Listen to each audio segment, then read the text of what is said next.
Hello friend, this is my fourth video on the topic triangle. Today I will study about the converse of internal bisector theorem. अभी हमने इसके पहले वाले video में पढ़ा था कि इंटरनल बाइसेक्टर थ्योरम क्या होता है। तो उसमें हमने देखा था कि एक ट्रायंगल है, उसमें एक एंगल का हम इंटरनल बाइसेक्टर लेते हैं तो वो अपोजिट साइड को डिवाइड करता है। तो उस साइड का रेशियो, जो डिवीजन है उसका रेशियो, और जो जो एंगल जिन साइड को कंटेन किया है उसका रेशियो आपस में इक्वल होता था, मतलब कि वो प्रपोर्शन में होते। तो अब आइए देखते हैं converse of internal bisector theorem में क्या होती है। तो कन्वर्स ऑफ इंटरनल बाइसेक्टर में हमको गिवन होगा कि AD is a line which bisect the opposite side AD is a line which divide the opposite side BD and DC। तो ये BD और DC का रेशियो इक्वल होगा AB और AC के। तो हमको प्रूव करना है कि ये जो लाइन AD है ना, ये इंटरनल बाइसेक्टर है या फिर एंगल 1 एंगल 2 के बराबर है। तो देखते हैं इसका स्टेटमेंट क्या है, तो फिर इसकी प्रूविंग की ओर चलते हैं हम लोग। क्लियर। तो बोला जा रहा है converse of internal bisector of an angle of a triangle. If a line through one vertex of a triangle divide the opposite side in the ratio of other two sides, then the line bisect angle at the vertex। तो बोला जा रहा है कि if a line through one vertex divide the opposite side in the ratio of other two side, जो other two side, ये opposite side जो है ना, other two side के रेशियो में, मतलब कि अपोजिट साइड का जो रेशियो है और अदर जो टू साइड है उनका रेशियो आपस में इक्वल, ये गिवन है। तो हमको ये प्रूव करना है AD जो है ना इंटरनल बाइसेक्टर है किसका, एंगल A का। ठीक है, तो आइए देखते हैं गिवन क्या है। A triangle ABC and D is a point on BC such that BD upon DC equal to AB upon AC। तो हमने बोला कि ABC एक ट्रायंगल है, BC पर एक पॉइंट ऐसा है कि जो है BD upon DC is equal to AB upon AC के बराबर है। तो BD upon DC is equal to AB upon AC है। ये बातें समझ में आई, ये मेरा गिवन पार्ट है। तो अब देखते हैं हम लोग क्या करते हैं। तो हमको प्रूव करना है AD is the bisector of angle है। तो जो मेरा ये AD है ना, ये एंगल A को बाइसेक्ट करता है, मतलब कि एंगल A को इक्वली टू डिवीजन में डिवाइड करता है। देखते हैं हम लोग कुछ कंस्ट्रक्शन करना पड़ेगा इसमें। Through C draw CE parallel to DA to meet BA produce at E। तो हमको C से ना एक लाइन ड्रॉ करनी होगी जो कि AD के पैरेलल होगी, और यही लाइन जो है आगे जाके AB से E पॉइंट पर मिलेगी ना।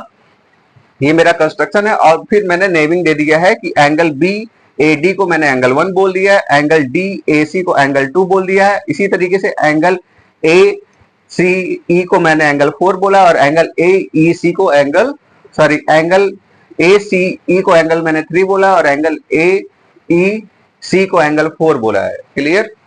तो मेरा मेन मोटिव होगा कि angle 1 equal to angle 2 prove करना। क्लियर। अब देखिए ये जो लाइन AD है ना, इसी के पैरेलल में मैंने कंस्ट्रक्शन के अकॉर्डिंग CE को ड्रा किया है। तो मतलब कि AD और CE आपस में पैरेलल है।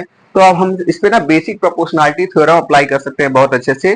क्या कैसे अप्लाई करेंगे, तो BD upon DC is equal to AB upon AE। Clear. तो फर्स्ट पॉइंट पे मैंने यही लिखा है कि इन ट्रायंगल ABC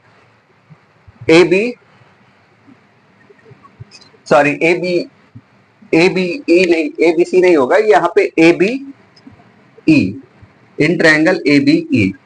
तो आइए देखते हैं ABE में बोला जा रहा है कि DA पैरेलल है CE के। तो हमने जो है BD upon DC equal to AB upon AE लिखा है बाय BPT। मैंने बेसिक प्रोपोर्शनलिटी थ्योरम को पहले डिस्कस किया है, उसका स्टेटमेंट एक बार फिर से आप लोग देखिए तो ये चीजें समझ में आ जाएंगी कि ये लाइन मैं कहां से लिख रहा हूँ।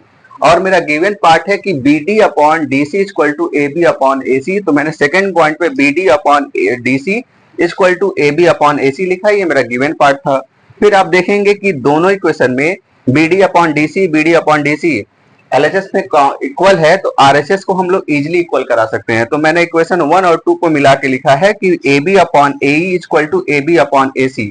यहां तक समझ में आ रही बातें। तो फिर यहां से AB और AB आपस में कैंसिल होगा, तो मेरा बचेगा AE इक्वल टू AC। ये मैंने फ्रॉम इक्वेशन 1 एंड 2 को लिखा है। अब देखिए मैं क्या बोलना चाह रहा हूं कि AE और AC आपस में इक्वल है, मतलब कि ये जो आइसोसेलेस ट्रायंगल बना रहे हैं। तो आइसोसेलेस ट्रायंगल में क्या होती है, अगर साइड इक्वल है तो इसके अपोजिट का एंगल्स इक्वल होता है ना। Angle opposite to the equal sides are equal.